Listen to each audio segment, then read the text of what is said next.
প্রচণ্ড চিৎকারের সাথে প্রশংসা এবং খেজুর গাছের পাতার মাঝে অভূতপূর্ব আনন্দের মধ্য দিয়ে যিশু জেরুজালেমের মধ্যে প্রবেশ করেন, যা মানুষের ইতিহাসে এক অন্যতম গুরুত্বপূর্ণ সপ্তাহ হিসাবে পরিচিত। ইতিহাসের এই ঘটনাটি আমাদেরকে দেখায় উদ্ধারকর্তা প্রভু যীশু খ্রিস্ট কেন এই পৃথিবীতে এসেছিলেন। যিশুর এই বিজয় যাত্রাকে ভালোভাবে বোঝার জন্য আমাদেরকে একটি গুরুত্বপূর্ণ ঘটনাকে জানতে হবে, যাকে নিস্তার পর্ব বলে। এটা সেই সময়ের কথা যখন ঈশ্বর মিশরীয়দের হাত থেকে ইসরায়েলীয়দেরকে রক্ষা করার জন্য মশি নামক এক ব্যক্তিকে ঈশ্বর বলেছিলেন, মিশর রাজা ফরৌনের কাছে গিয়ে বলো, আমার প্রজা অর্থাৎ ইসরায়েলকে মিশর দেশ থেকে বেরিয়ে যেতে দাও। কিন্তু ফরৌন তাতে রাজি হয় না, আর সেই জন্য ঈশ্বর মিশর দেশে 10 ভয়ানক আঘাত পাঠিয়ে দেয়। যখন 9 আঘাত পূরণ হয়ে যায়, তখনও ফরৌন ইসরায়েলকে মুক্ত করতে রাজি হয়নি। আর তখনই সদাপ্রভু মশিকে বলেন, এবার সেই 10ম আঘাত মিশরের ওপরে আমি নিয়ে আসব। আর এই 10ম আঘাতের পরে ফরৌন ইসরায়েলের লোকেদেরকে মিশর থেকে বেরিয়ে যেতে দেবে। ঈশ্বর বলেন, এই 10ম আঘাত এটা হবে, আমি মধ্যরাত্রে মিশর দেশের ওপর থেকে যাব এবং ফরৌন থেকে শুরু করে তার দাস এবং দাসীর প্রথম সন্তানদের, এমনকি যাবতীয় পশুদেরও প্রথম জাতকে মেরে ফেলব। কিন্তু তিনি ইসরায়েলীয়দেরকে বলেন, প্রত্যেক পরিবার এক এক মেষশাবক বলিদান করবে, আর সেই মেষশাবকের রক্তকে নিজের দরজার চৌকাঠের 2 দিকে ও ওপরের দিকে লাগিয়ে দেবে। আর সেই সময় কেউ যেন ঘরের বাইরে বের না হয়, কারণ সদাপ্রভু রাতে মিশর দেশের ওপর থেকে যাবে এবং মিশরের প্রথম সন্তানদের আঘাত করবে। তবে যে ঘরের ওপরে সেই মেষশাবকের রক্ত লাগানো থাকবে, ওই রক্তকে দেখে ঈশ্বরের দূত সেই ঘরকে ছেড়ে দেবে। এইভাবে মিশরের লোকেদের প্রথম সন্তানদের তো মৃত্যু হবে, কিন্তু ইসরায়েলীয়দের ঘরে ওই মেষশাবকের রক্তের জন্য কোনো মৃত্যু আসবে না। ঈশ্বর ইসরায়েলীয়দেরকে বলেন যে যেন তারা এই দিনকে এক উৎসব রূপে সব সময়ের জন্য পালন করে, যাতে তারা তাদের সন্তানদেরকে বলতে পারে যে ঈশ্বর কিভাবে তাদেরকে মিশরের বন্দি দশা থেকে বের করে এনেছে। এই উৎসবকে নিস্তার পর্ব বা পাস ওভার বলা হয়। যাত্রা পুস্তক তার 12 অধ্যায় ঈশ্বর মশিকে বলেন কোন মাসের কোন দিনে এই উৎসবকে পালন করবে। ঈশ্বর মশিকে বলেন, বছরের প্রথম মাসের 10ম দিনে ইসরায়েলের লোক নিজের নিজের ঘরের জন্য এক মেষশাবক নিয়ে আসবে এবং 4 দিন তারা নিজের ঘরে রাখবে এবং 15 দিনের শুরুর আগে তারা তাকে বলি দেবে। এই রীতি অনুযায়ী ইসরায়েলের মধ্যে প্রত্যেক বছর নিস্তার পর্ব অর্থাৎ পাস ওভার উৎসব পালন করা হয়। প্রত্যেক বছর নিস্তার পর্বের সময় তারা স্মরণ করত কিভাবে ঈশ্বর তাদেরকে মিশরের বন্দিত্ব থেকে বের করে এনেছে। যিশুর সময় ইসরায়েলীয়রা অপেক্ষায় ছিল এক মশিহার জন্য, যে ঠিক একইভাবে নিস্তার পর্বের সময় তাদেরকে রোমীয়দের হাত থেকে বাঁচাবে, কারণ রোমীয়রা তাদের দেশকে দখল করে রেখেছিল। ইতিহাসের এই কথাকে মাথায় রেখে আসুন আমরা যিশুর সেই বিজয় যাত্রাকে গভীরভাবে দেখি। আমরা দেখতে পাই নিস্তার পর্বের ঠিক আগে যিশু গালিল থেকে জেরুজালেমের দিকে যাত্রা করছেন। যিশুর মতোই হাজার হাজার ইহুদিরা নিস্তার পর্বের উৎসব উদযাপন করার জন্য জেরুজালেমের দিকে যাচ্ছিলেন। যিশু বিগত 3.5 বছর ধরে এই পৃথিবীতে সুসমাচার কার্যকে করেছেন। বহু মানুষকে তিনি সুস্থ করেছেন, তিনি রুটিকে বহু গুণে বৃদ্ধি করেছেন, জলের ওপর থেকে হেঁটেছেন, যাদের মধ্যে মন্দ আত্মা ছিল তাদেরকে তিনি ছাড়িয়েছেন। আর জেরুজালেমে যাওয়ার কিছুদিন আগে জেরুজালেমের খুব কাছেই বেথুনি নামক গ্রামে যিশু মৃত লাজারকে জীবিত করেছেন, যাকে কিছুদিন আগেই কবরে মরার পর রেখে দেওয়া হয়েছিল। সে যিশুর দ্বারা জীবিত হয়ে উঠেছিল। এই কথা পুরো এরিয়াতে আগুনের মতো ছড়িয়ে পড়ে। খুব দ্রুততার সাথে যিশুর নামের প্রচার হয়। শহরের প্রত্যেকটা ব্যক্তি এই মৃত্যু থেকে জীবিত হওয়ার ঘটনাকে শোনে। আর তারপরেই জিরিকোতে যিশু অন্ধ ব্যক্তিকে সুস্থ করেন। এমন চমৎকার কার্য তারা আগে কোনোদিন দেখেনি। আর এর দ্বারা সমস্ত লোক বুঝতে পারে যে যিশুই সেই মসিহা যে তাদেরকে বাঁচানোর জন্য এসেছে। যিশুর এই চমৎকার কার্যের কথা যখন লোকেরা শোনে, তখন তারা যিশুকে দেখার জন্য পাগল হয়ে ওঠে। কে সেই ব্যক্তি যে মৃত লাজারকে জীবিত করেছে? যিশুকে দেখে লোকেরা আনন্দে আত্মহারা হয়ে ওঠে। তারা তাকে দেখে তারা তার আরাধনা, তার গৌরব করতে শুরু করে। যিশু যখন বৈতফগিতে আছেন, তখন তিনি তার 2 শিষ্যকে পাঠিয়ে দিলেন। বললেন, সামনের গ্রামে যাও, সেখানে একটি গদ্ধব শাবক বাঁধা আছে, যেটিকে কোনো মানুষ এখনো বসেনি। সেটিকে আমার কাছে আনো। আর যদি কেউ জিজ্ঞাসা করে এটিকে কেন খুলছো, তাহলে বলবে এটিতে প্রভুর প্রয়োজন আছে। যিশুর আগের গ্রামে কি আছে সেটা জানা যিশুর কথা নয়, কারণ যিশুর কাছ থেকে এটা অনেক দূরে ছিল। মানুষের জন্য এটা জানা অসম্ভব হলেও ঈশ্বরের জন্য তা অসম্ভব নয়। যিশু তার ঐশ্বরিক ক্ষমতাকে দেখাচ্ছেন যে তিনি সব কিছু জানেন। এমন কিছুই নেই যা তার চোখের সামনে নেই।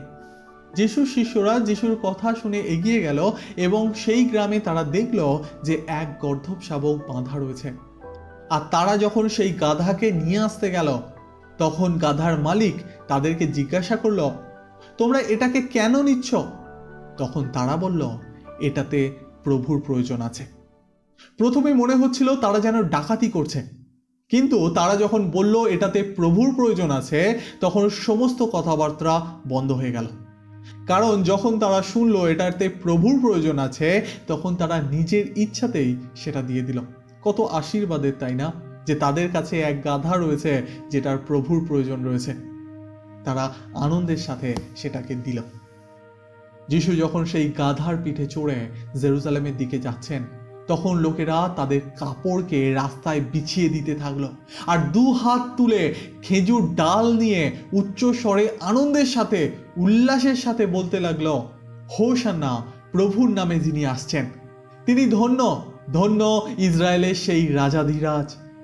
এই গাধার উপরে চড়ে আসা কোনো সাধারণ বিষয় নয়, কারণ এই বিষয়ে পুরনো নিয়মে আগেই লেখা রয়েছে, তোমাদের রাজা গাধার পিঠে চড়ে আসবে।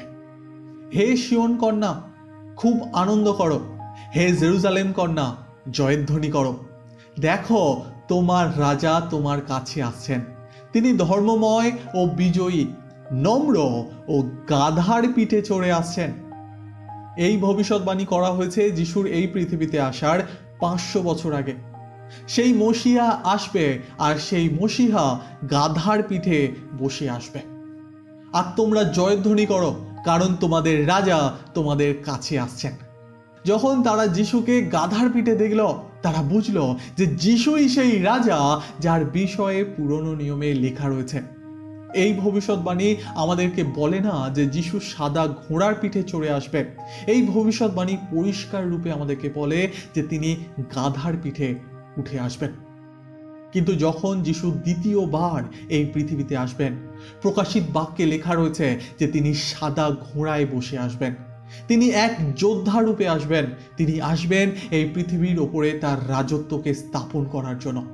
আর এই পৃথিবীর সমস্ত মানুষ, সমস্ত লোক যিশুর সামনে হাঁটু মুড়ে বসবে এবং মুখে স্বীকার করবে যে তিনি একমাত্র প্রভু। কিন্তু এটা সেই সময় নয়।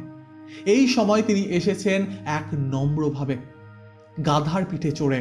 গাধার দ্বারা তিনি দেখাচ্ছেন যে তিনি কষ্ট সহ্য করতে এসেছেন, আমাদের পাপের বোঝাকে তুলে নিতে এবং কালভেরির ক্রুশেতে আমাদের পাপের জন্য তার জীবনকে সমর্পণ করতে নিয়ে আসছেন। যিশু যখন গাধার পিঠে চড়ে জেরুজালেমের দিকে যাচ্ছেন, তখন লোকেরা হোসান্না, হোসান্না বলে উল্লাসের সাথে চেঁচাতে থাকে। হোসান্না মানে এখন বাঁচাও, সেফ নাও। আমরা ইহুদিদের ইতিহাস দেখেছি। যিশুর সময় রোমীয়রা ইহুদিদের সমস্ত বিষয় কন্ট্রোল করছিল।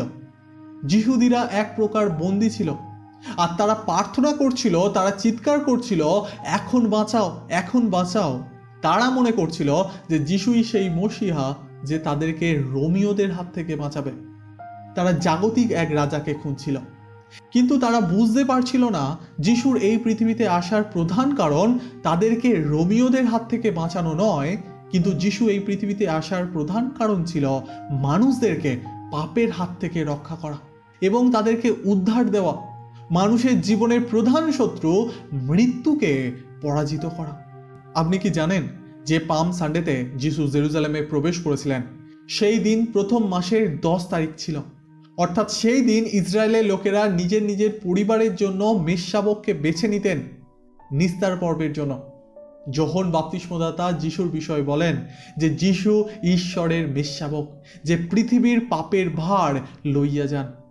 পাম সানডেকে পাম সানডে এই জন্য বলা হয় কারণ সেই দিনে পাম অর্থাৎ খেজুর গাছের ডাল নিয়ে তারা যিশুকে স্বাগত জানিয়েছিল। কিন্তু তার আগে ইহুদিরা এই দিনকে মেষশাবকের দিন বলতো। মেষশাবকের দিনে লোকেরা নিজেদের জন্য মেষশাবককে নিজেদের ঘরে নিয়ে যেত। আর ঠিক সেই দিনে যিশু, যিনি সত্য ঈশ্বরের মেষশাবক ছিলেন, জেরুজালেমের মধ্যে তিনি প্রবেশ করছেন এবং সমস্ত লোক তাকে গ্রহণ করছে। বেছে নেওয়া মেষশাবক লোকের বাড়িতে 4 দিন থাকতো, ঠিক তেমনি যিশু তার পিতার বাটিতে 4 দিন থাকেন এবং অন্যদেরকে শিক্ষা দেন।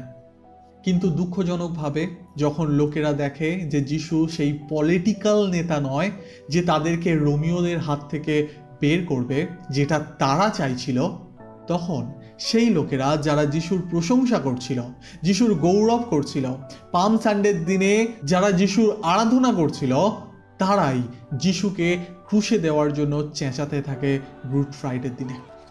আপনি কি জানেন যিশু কখন এবং কটার সময় ক্রুশে হত হন? নিস্তার পর্বের জন্য 15তম দিনের আগে 3টের সময় মেষশাবকের বলি দেওয়া হতো। আর ঠিক একইভাবে 15তম দিনের শুরুর আগে বিকেল 3টের সময় ঈশ্বরের সেই মেষশাবক প্রভু যীশু খ্রিস্ট তার প্রাণ ত্যাগ করে। বাইবেল বলে প্রায় 3টের সময় যিশু উচ্চ কণ্ঠে চিৎকার করে উঠলেন, এলি এলি নামা শবক্তানি, অর্থাৎ ঈশ্বর আমার তুমি কেন আমাকে পরিত্যাগ করিয়াছ।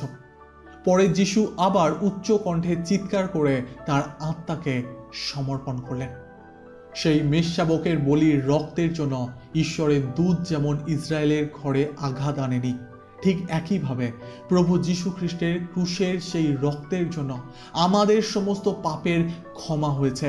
তাই ঈশ্বরের সেই শাস্তি আমাদের জীবনে আসবে না যদি আমরা আমাদের জীবনে প্রভু যীশু খ্রিস্টকে উদ্ধারকর্তা রূপে গ্রহণ করি।